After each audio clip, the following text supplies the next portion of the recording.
Welcome to Masters of Luxury.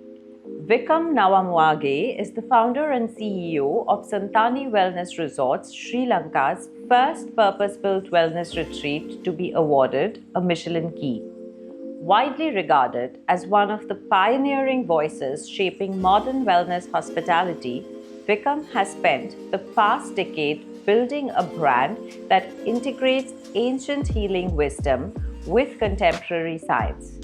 The Santani brand is now sought after all over the world, and new Santani Wellness Resorts are opening globally.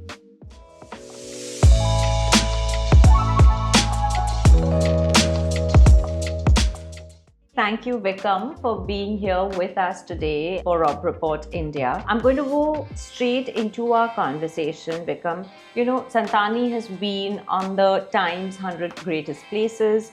As a sustainable wellness resort, what does that really mean to you? Thank you. Great to be here, Aindrila. So I think I really like the way you said sustainable wellness resort. But to me, in that context, there's two sustainabilities we are talking about. One is the general sustainability that we talk about the environmental friendliness. But that I'm not going to go into because a lot of people have written about it, they know about it, and have all the sustainability criteria. But what's important is sustainability in wellness. Because to me, wellness is not something you do come to a place like Santani or any other such resort and spend 7 to 14 or 21 days and feel good and go back home and then you're back to square one. That's not sustainable wellness. So from a sustainability point of view, what's more important for me is how we make wellness a proper lifestyle. Right? We talk of lifestyle medicine, lifestyle interventions, but there's really no proper lifestyle toolkit that is holistic, which means it needs to be physical, it needs to be mental, and it needs to be energetic. All these three components is what we are. And from a sustainable wellness point of view, all these things needs to be there, but it needs to have a toolkit that you take back after you leave Santani. And that's what we have created. So I can explain in detail as we go on. You were in finance before, and then of course you decided to transition from boardroom straight to wellness. When and how did this turning point happen? It was not a specific turning point, but a process. So I got stressed myself. I was working in the US in consulting, and no desk pretty much. Every 3 months it's a different boss, different team, different desk, airport, lounges. And I started going to these wellness places to manage my own stress. And what I realized over a period of time is there wasn't a very coherent, again, that holistic solution I was talking about just earlier. But these places were making a lot of money. And everyone is talking about wellness. Everyone wants to be part of wellness. Even fashion is becoming wellness now. And wellness has become fashion, which is the worst thing that needs to happen because we are following trends. This is not a fashion show. This is our lives, our health. It can't be a trend that you follow today and then next year another one. And that's what I saw when I went to these places, when I was trying to manage my stress. Because there was a huge need. Like myself, everyone else was stressed out. And I think for the first time in human history as a generation, our stress levels has gone through the roof compared to our parents' generation. And this is something new. So no one really had a proper solution. But there was demand. So people started putting together things from here and there, creating trends and started following trends and called it wellness. And that's what I understood in that process of going to these places. And also what I realized is most of the things that at that time, now I'm talking 2008-9 time frame, most of the things that were coming out in the name of wellness originated in this part of the world, in India, Sri Lanka, even Chinese traditional medicine. So we had all this, but it was the West who was championing this whole wellness idea. And at that point, it was more of a business opportunity that I saw. Look, there's a lot of money to be made, and it's a good thing if you can provide a proper solution because people are stressed, and that's a fact. So I got on board with the whole thing and created what Santani is today. Santani launched in 2016, and you've always spoken about the importance of adaptive wellness. What does that really mean, Vickum? Okay, now we are hitting the nail in what we're talking about.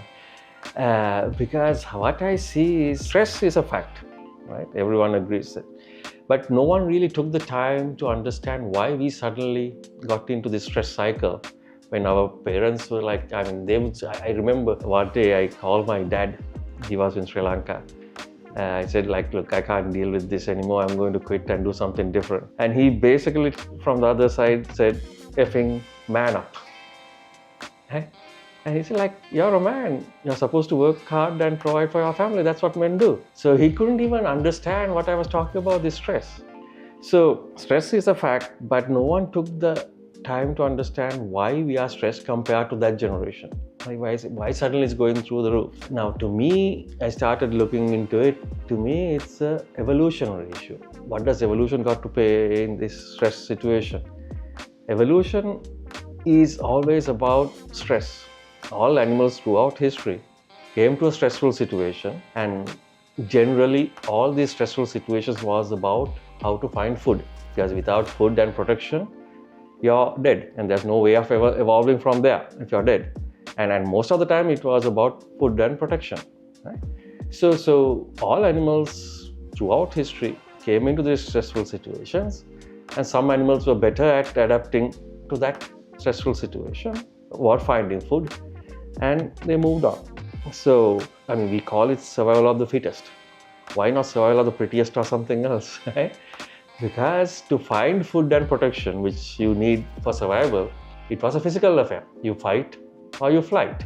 You basically use your physical abilities.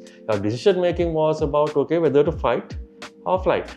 And then the body takes over, and whoever who's physically fit will win. But today you're not going to go finding your food, trying to kill an animal after this, right? You're not trying to run away from any animal to protect yourself. So how do you get your food and protection? Well, we still need food and protection. If you don't have protection, if you are left outside, you'll be dead. Right?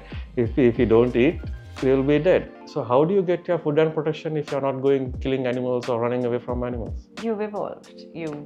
How do you get it? You've got other ways of... Any idea how? What do we use? We use the physical body. You use your mental... Today we use our mind.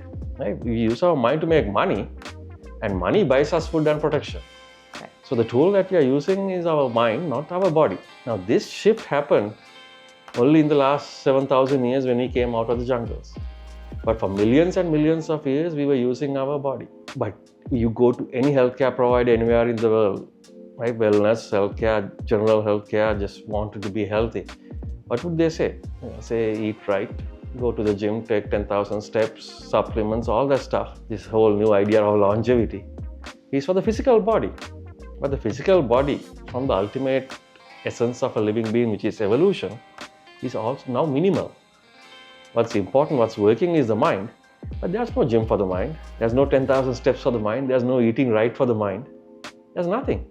So this is working, but we are taking care of this because for millions of years we did that, and it's ingrained in us.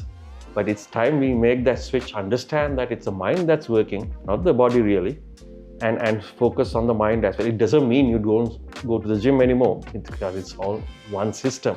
You still need to take care of the physical body, but you need to now do 10 times more of what you do to the body, to the mind. But right now it's still maybe 10% of our healthcare focuses on our mind, and 90% of our healthcare still focuses on the body. But I mentioned earlier energetic system as well, and that's not even in the mainframe system. We don't talk of energy as a thing that we need to focus on. That needs to come in as well. I can explain that. But coming back to the question, so why it's adaptive now? This situation you can't immediately evolve. Just for us to evolve, it will take generations. And in our generation, unfortunately, the internet came as well, and the demands on our mind that was already overworked skyrocketed. It's all in the last 25 years, it has grown by about 2,500%. That's the amount of data on the internet from 2000 to today, how much it has increased, 2000. And all that is processed by us. So our brain has not evolved even 1% to deal with that. Our brain is the same brain we had a long time ago. And we can't evolve in this lifetime, not even in the next lifetime. It will take few generations before we evolve to that, if we do. Which is a question mark for the first time for humanity. Right? But what we can do is adapt. Behaviorally, we can adapt to this situation. So first we need to understand this is the situation. The real issue is this mental overload. cognitive overload or the mismatch between the cognitive load and our cognitive capacity. And for that, the long-term solution is evolvement, but it won't happen in a hurry.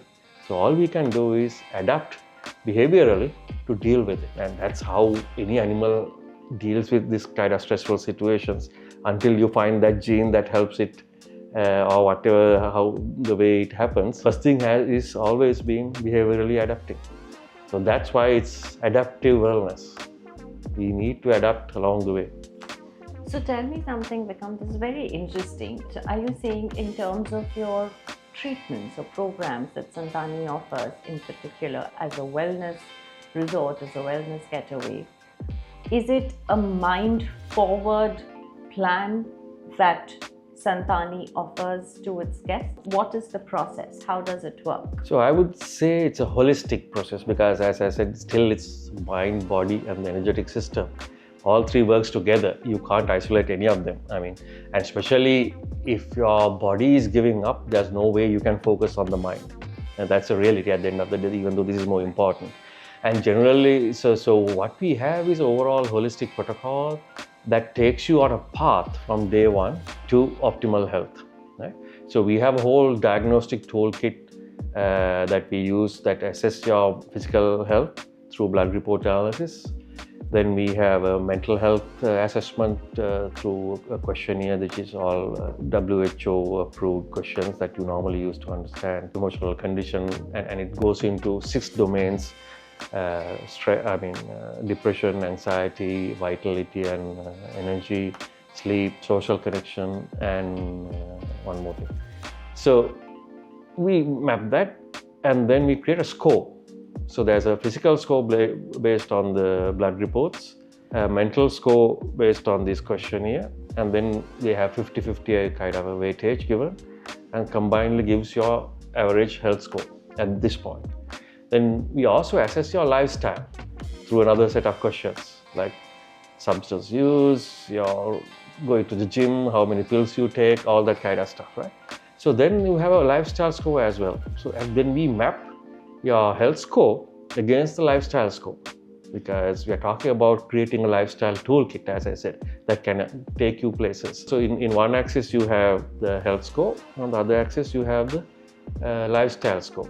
And then we have 9 boxes in that. So you're sick and don't know what to do because your lifestyle is so bad.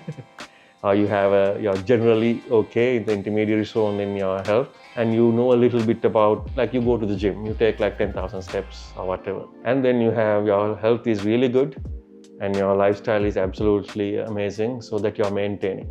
So everyone is placed into this, and most of what we have seen is most of them are in this 50% and below. So from there, we create a path over 3 years, 5 years, depending on where they are and how much time they can give into this. And considering all of that, we create a path. Sometimes you go like this, sometimes you go like this, depending on which areas you need to focus on. But generally, we first focus on the physical condition again, because why we talk of detoxing is because of aging, and we all age. So with aging, there are certain conditions that comes in. So you need to fix that first and get the body to a place where you're feeling good. And then we focus on the mental side of things, and then we focus on the energetic side of things. And once they come together, I think you basically go together in all 3 elements. But generally the focus first is to help your body to relax and feel good, and then focus on the So mental. if you were to recommend a program from Santani, what would be the ideal timeline like to really impact one's health and mental condition? Minimum, I would say, is 7 days, because for us to do a physical detox, there's a preparatory period of 5 days. During that period, the body is prepared for the detox, or the cleansing part of the detox. And then on day 5 or 6, you do the actual cleansing, and that's taking out the toxins from the system. And then you need another day to kind of get you back to regular life. So it's a process. So you need about 7 days minimum for it. For ideal results, you need 14 days. But I understand, like, for a lot of people, it's difficult to spend 14 days. But we have had amazing results in 7 days. I mean, we asked people to take blood reports before and after as well. So we have seen the data, how pretty much every marker improves within 7 days. And there's nothing, as far as I know, in the world that improves your blood markers, the blood panel. Everyone, within like a short period like that. You spoke about this when we started out, that how people check into these fancy wellness resorts. They're there for 3 days, 5 days, 7 days. They're out of it and everything really goes to the dumps. What is it that you do differently where people can take back with them a bit of wellness for the rest of their life?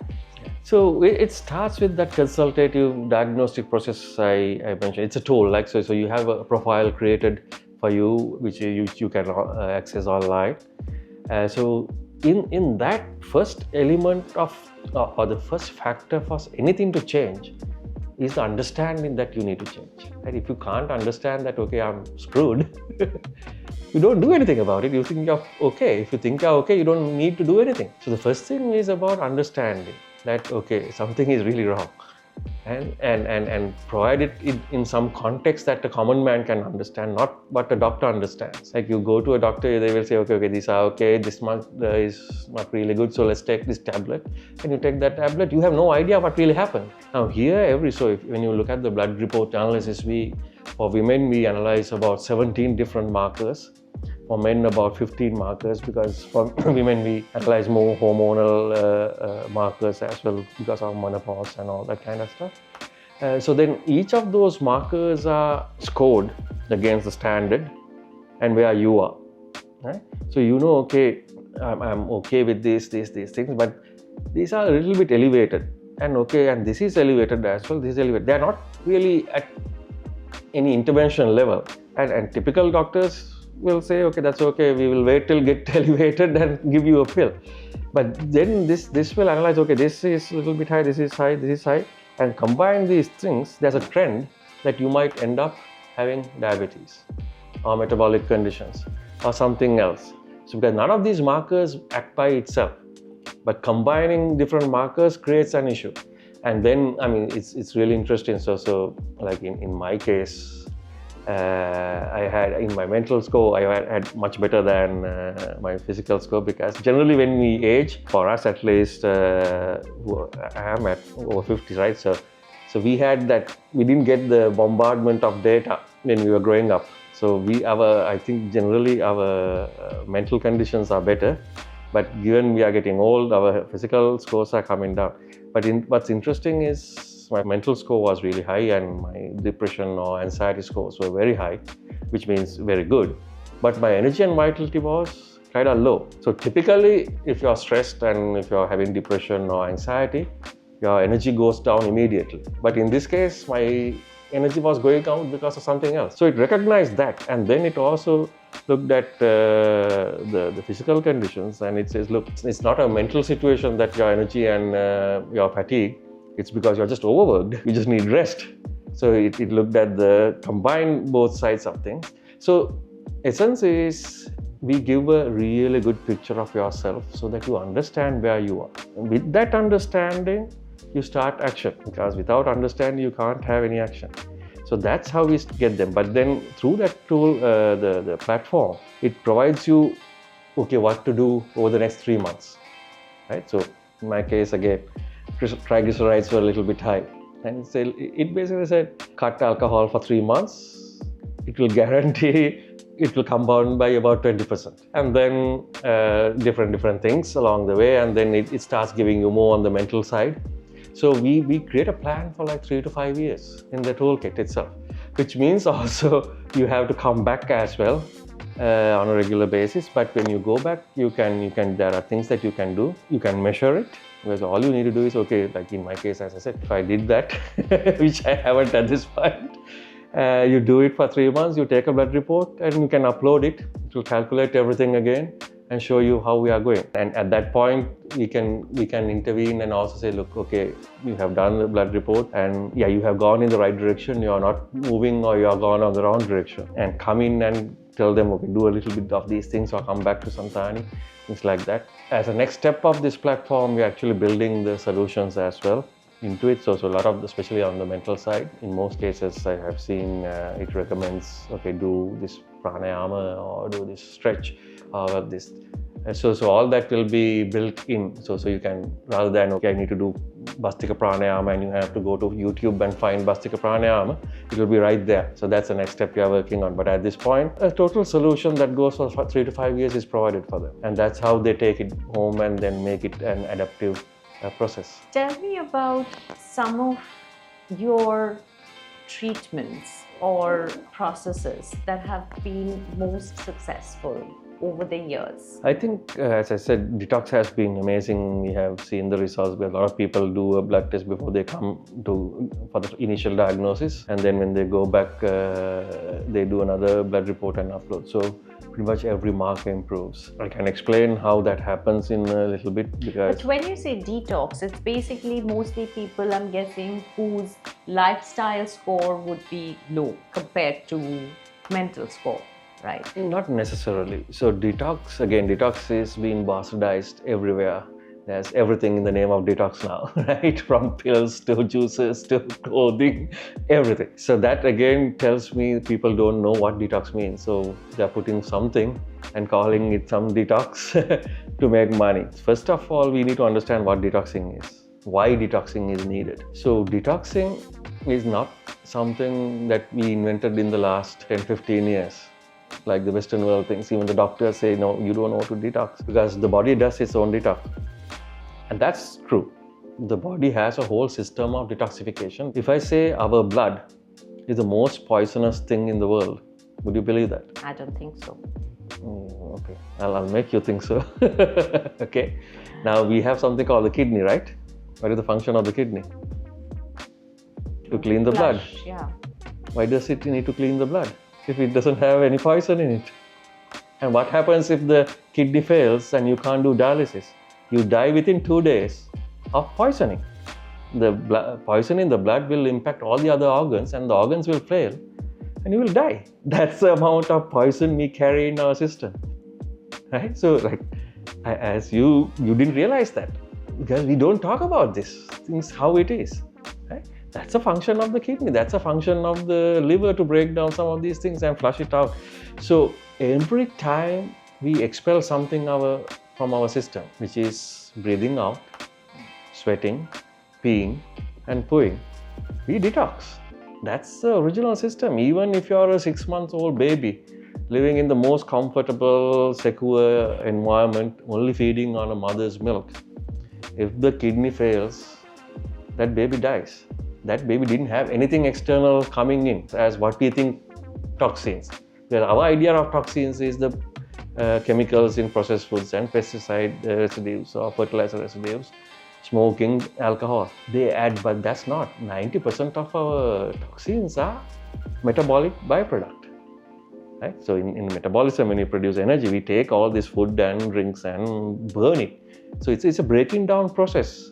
The final breakdown in the cell is what produces energy. But from the mouth itself, it starts breaking things down, which are not needed after that. And that needs to get flushed out. Right. So that's why we have a whole system. So that's what toxins are, a natural byproduct of metabolism. And we have a full detoxing process, the most sophisticated detoxing process is in us. Right? That's why the skin is so complex, the lungs are so complex, the kidneys are so complex.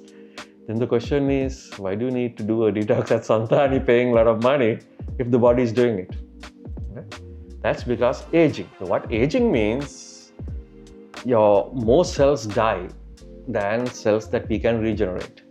Right? So when we regenerate more than we degenerate, we grow. It has to grow. Like if we produce 2 cells for every cell that die, we have to grow. So up to about 18, that's what happens with us. We regenerate more than we degenerate.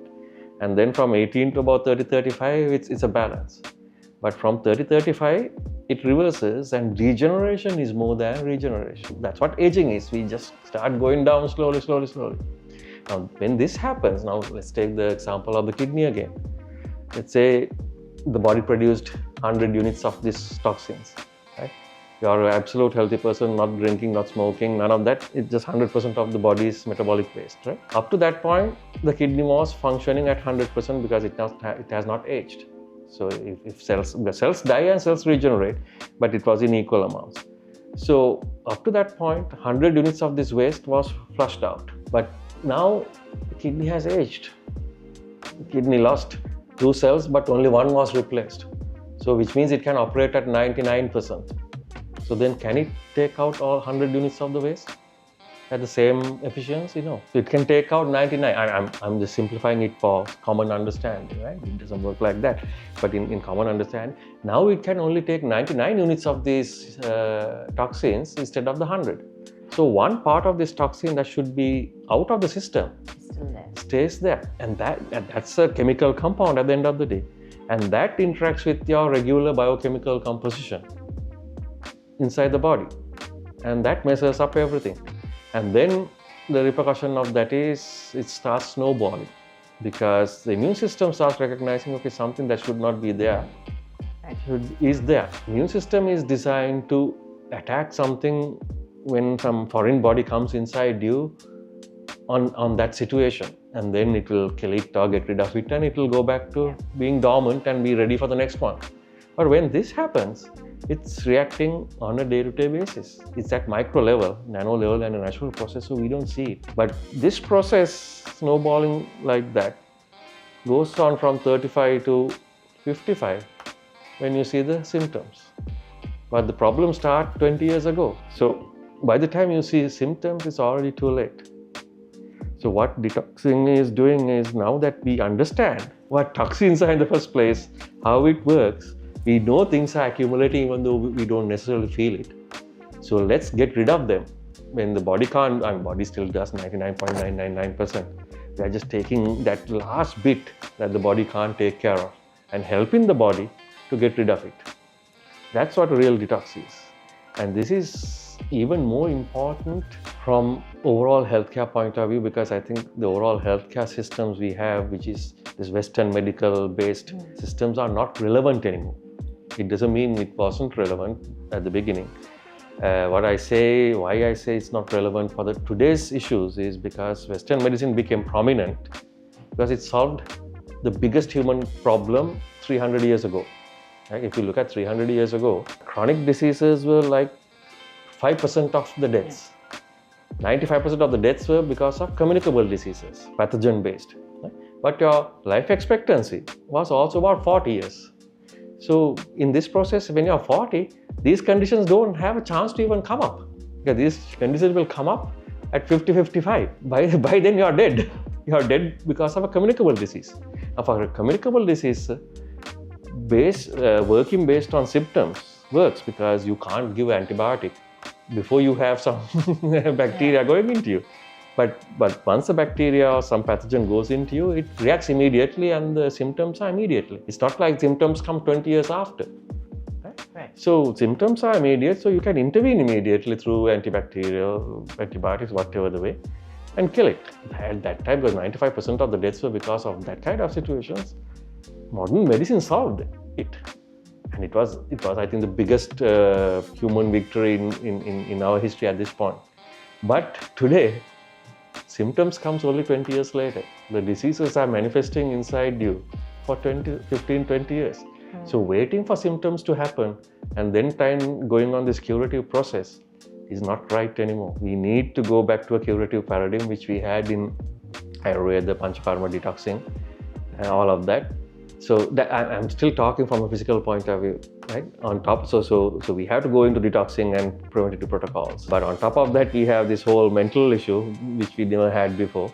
So the amount of, or the focus on mental conditioning and mental well-being needs to be even more. If there is an age at which you think people should really start seriously thinking about detox and detox programs, what would that age look like? I mean, logically, 30-35. That's when aging starts. From a physical point of view, until 30-35, you're absolutely okay. Right? The body takes care of it. But 30-35 is when aging happens, and from that point onwards, you need to do it. But what we are seeing is for people above 50, mental scores are really high and the physical scores are really low. But you look at someone 35 to 40, their physical scores are much higher because that aging cycle haven't happened. Everything is getting flushed out. There's no accumulations to screw up the blood works. But their mental scores are really, really low. So it depends on which generation you are. So I tell if you are below 50, 45, 50, you need to focus. You can go directly into the intervention protocol. We focus directly onto the mental side of things. But if you're above 45, we start focusing on the physical side first, and they are generally mentally they are okay, but you still need to work on it. Again, what's important is getting to that root cause. And Santani is always, our tagline is healing the root cause. So understanding that root cause, and the root causes are different in the two generations that we have today, like from 40 below to 40 above. In a world that's fast moving towards AI and technology, and then you speak about how it's important to going back to your roots, the use of Ayurveda, especially when it comes to programs that Santani offers. What do you think is the future? So one very important distinction, I am not saying we need to go back to the roots. I'm saying we have to heal the root cause. Okay. Right? That's one of the issues I have seen in this part of the world. Why we couldn't get the wellness game going compared to the West is because, in this part of the world, it's mostly based on Ayurveda. And people or the entities doing Ayurveda is doing it the way they did 3,000 years ago. That doesn't make any sense. The world has evolved. All these things has happened. Communicable diseases have gone away. Chronic diseases has become the issue. So many things has happened. So doing it the same way they did 3,000, 4,000 years ago doesn't work. We need to adapt. And we need to take everything possible from the scientific advancements that we have to combine what we know from Ayurveda or other practices as well. But the bottom line with AI is, obviously it's adding a lot of stress to everyone. So which is in addition to social media. Yeah, because now we are talking about losing jobs and real social upheaval, and that will happen. There will be I think there has to be a complete change in the economic models that we are having, because few entities will have a lot of money but there won't be any jobs. So there has to be some way of distributing that wealth for people to live. But apart from that stress obviously is going to come, and the need for what we are doing is going to be even more. But I also see a solution in AI. Like, I told you earlier, the amount of information that we have to process has gone 250x or 2,500%. Right? Our brain has not evolved to process that, but AI has. So the need is here. Our brain is here. AI is somewhere here.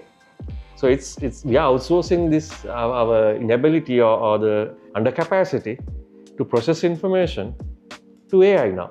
So AI is doing most of the processing. So it's actually a solution as well. It's about how you frame things. At the end of the day, I see AI is going to play a role.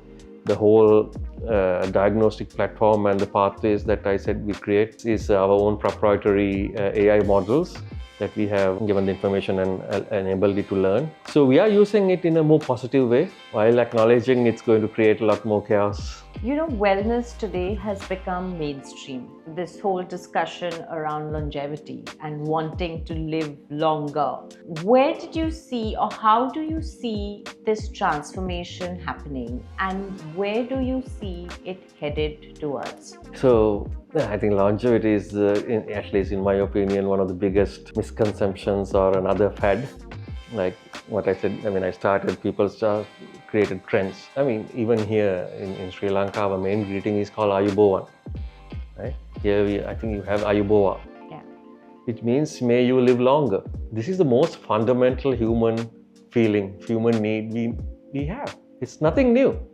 But in this whole longevity discussion, it's something like they invented longevity like yesterday.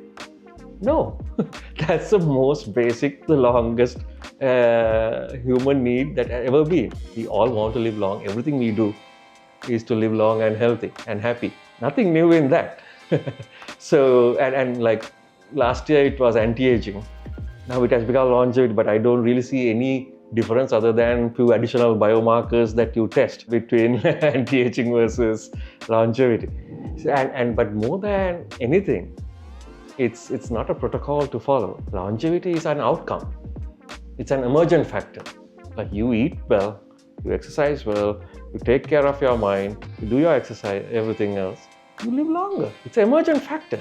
It's an outcome. But today we are selling longevity as it's a pill that can solve everything, which is utter nonsense. Because the world is looking for these solutions, people are getting into this, and some people unfortunately is propagating all these trends that are not solidly grounded and misleading a confused set of humanity and making money in the process. So that's where I earlier said, like, education is really, really important. Understanding what's going on, what it means, and having a path. And if you go in this path, you will live longer anyway. I mean, that's what we do. Like, you do your basics, you live longer. It's a journey. Yeah, it's a journey. It's an absolute journey. Vickum, where do you find your inspiration in the wellness journey that you have endeavored? Ooh, that's a tough question. You want to make everybody who comes to Santani fit and happy, and where do you derive? No, I told you, I mean, it came similar to me. I went to these places But that's 20 years ago. How do you do that even today? Today I see even more need because of what I said. Like when I started, wellness was very nascent subject. Right? I mean, the whole world has maybe 30 wellness resorts at that time. But now even alcohol, they're trying to call it some wellness alcohol. Like that's like yoga and wine, utter nonsense. So the need for educating the people, because what I see is people are struggling for obvious reasons, because stress is going on, the world is aging, but we don't know why. So my current inspiration is more about creating a proper narrative and educating people so that people understand what's going on. And this is nothing new. This is when you have a new problem, this is the process we always go through. Because if it's a new problem, we don't have a solution, we don't know why it is happening, any of that. So in that process, some people use that problem to make money. Some people take a step back and try to understand it and create a proper solution. And at the end of the day, I always believe if you have a proper solution, you will make more money in the long term. You might sacrifice some in the short term. But so my inspiration is to create that solution, make the world understand what it is really. And any places that you have visited over the years, could be wellness forward, could be just a hospitality brand that's stuck to you? There are few. One of the things is, I think Santani managed to create the first set of architecture that is focused on wellness. So we are helping the well-being of our guests through the architecture and the setting itself. But what I saw before is compartmentalized aspects. So some people had the architecture, some people had, no one had the architecture as a wellness tool or a wellness driver. They had all the protocols, probably especially Aman's is something that really inspired me, because that minimalist, but still very, very discerning architecture. We took that and created Santani's architecture, going even more minimal, but focusing more on the outside. So we bought inside and outside together, because we spend about 70% of our time inside a dwelling, and that dwelling has an impact on your psyche. So if the dwelling is designed in such a way, it helps your psyche without even getting into meditation or anything, like naturally happens. So I think Aman would, as a brand, I would say, from architecture point of view, had the starting point for me. But then a lot of other hotels had a lot of inspirations from food and service and all that stuff. I mean, there are a lot of hotels that do really good service and food in the world. Yeah. So, you're not the only one. 10 years into wellness, how do you see the transformation? Has there been an evolution even in terms of people who are coming into Santani and what they are asking for from the time you started to now? Is there a shift? There is a shift as well as confusion. Both has gone up because, as I said, like since we started, wellness has gone through the roof. Everyone wants to be associated with wellness, and in that process, a lot of nonsense has come into the scene. So there's a lot of confusion. But at least from our guests, like we have seen especially really good trends, because we have about 50% repeat guests. That's how it is. It's a lifestyle, it's a journey, right? So just like you service your car, like every 6 months you have to service your car because it has wear and tear. So with aging, that wear and tear is there, so we have to do it. Yeah, so with them, we see that clear shift where they come. First, when they come saying, yeah, we don't have energy, we are struggling, we can't work at the pace the world is demanding, they are fatigued. That's all they know. But now they're coming and asking us, okay, now help us get to that next level in the mental well-being, in the energetic domain. How do we elevate that? So the process that I was talking about, the path I was talking about is happening. But overall, I think as an industry, I see more confusion. But that's how all these things happen, right? You have the problem, many solutions will come, some are real, some are not real. And then there will be enough people coming in, right? And then you come to a tipping point.